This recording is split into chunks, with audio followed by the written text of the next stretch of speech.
Hi friends, എല്ലാവർക്കും Hiba sweet ഹോമിലേക്ക് സ്വാഗതം.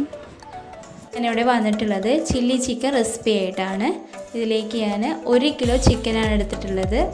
1 tablespoon Kashmiri chilli powder, 1.5 tablespoon മുളക് പൊടി, 1 tablespoon garam masala, 1 teaspoon മഞ്ഞൾപ്പൊടി, 3 tablespoon cornflour, 2 tablespoon maida, 1 tablespoon ഇഞ്ചി വെളുത്തുള്ളി പേസ്റ്റ്, 1 മുട്ട, നമുക്ക് ഉപ്പ് ആവശ്യത്തിന് ചേർത്ത് കൊടുക്കാം.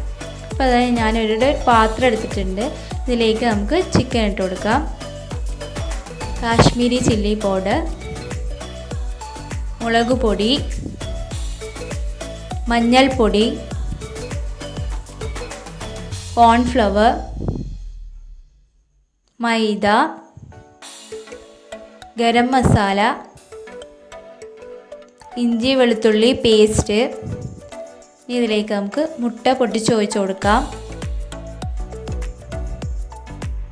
നന്നായി നമുക്ക് മിക്സ് ചെയ്തെടുക്കാം. ഇനി ഇതിലേക്ക് നമുക്ക് ഉപ്പും കൂടി ചേർത്ത് കൊടുക്കാം. നമുക്ക് നന്നായി മിക്സ് ചെയ്തെടുക്കാം. ഇനി നമുക്കിത് അരമണിക്കൂർ നേരം മാറ്റി വയ്ക്കാം. ഇപ്പം ഞാനിവിടെ അരമണിക്കൂറിന് ശേഷം ചിക്കൻ എടുത്തിട്ടുണ്ട്. ഇനി ഇതിലേക്ക് നമുക്ക് പൊടിച്ച പെരിഞ്ജീരകം 1 ടീസ്പൂൺ എടുത്തിട്ടുണ്ട്. ഇനി ഇതിലേക്ക് നമുക്ക് അരമുറി തേങ്ങ ചിരവി വെച്ചത് ഇട്ട് കൊടുക്കുകയാണ്. ഇനി നമുക്കത് നന്നായി മിക്സ് ചെയ്തെടുക്കാം. അപ്പോൾ ഞാനിവിടെ മിക്സ് ചെയ്ത് വെച്ചിട്ടുണ്ട്. ഇനി നമുക്കിത് എണ്ണയിൽ പൊരിച്ചെടുക്കാം. സ്റ്റൗ ഓൺ ചെയ്ത് അതിലേക്ക് ചട്ടി വെച്ച് കൊടുത്ത് ഓയിൽ ഒഴിച്ച് കൊടുത്തിട്ടുണ്ട്. ഇത് നന്നായി ഓയിൽ ചൂടായി വന്നിട്ടുണ്ട്. ഇനി ഇതിലേക്ക് നമുക്ക് ചിക്കൻ ഇട്ട് കൊടുക്കാം. തിരിച്ചു മറിച്ചിട്ട് നന്നായി വേവിച്ചെടുക്കണം. നല്ലൊരു ക്രിസ്പി ആയിട്ടുള്ള നല്ല ചിക്കനാണ്, ചില്ലി ചിക്കനാണിത്.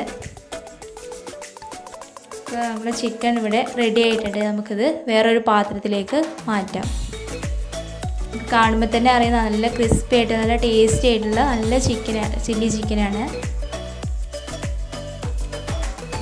അപ്പോൾ ഇത് ചില്ലി ചിക്കൻ ആയതുകൊണ്ട് തന്നെ നമുക്കിതിലേക്ക് മുളകൊന്ന് വറുത്തെടുക്കണം.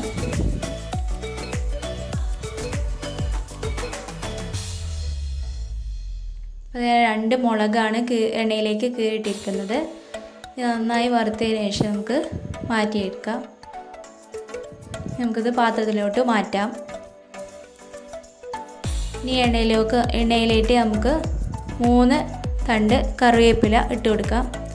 അത് ഇതുപോലെ നന്നായി ഒന്ന് വറുത്തെടുക്കാം. അത് നന്നായി വറുത്ത് വന്നിട്ടുണ്ട്. നമുക്കിത് പാത്രത്തിലോട്ട് മാറ്റാം. അപ്പോൾ നമ്മൾ സ്വാദിഷ്ടമായ ചില്ലി ചിക്കൻ ഇവിടെ റെഡി ആയിട്ടുണ്ട്. അപ്പോൾ എല്ലാവരും ഇത് ട്രൈ ചെയ്ത് നോക്കണം. അപ്പോൾ ഫ്രണ്ട്സ്, എൻ്റെ വീഡിയോ ഇഷ്ടപ്പെട്ടാൽ എല്ലാവരും എൻ്റെ ചാനൽ ലൈക്കും ഷെയറും സബ്സ്ക്രൈബും ചെയ്യുമെന്ന് ഞാൻ പ്രതീക്ഷിക്കുന്നു. Thank you.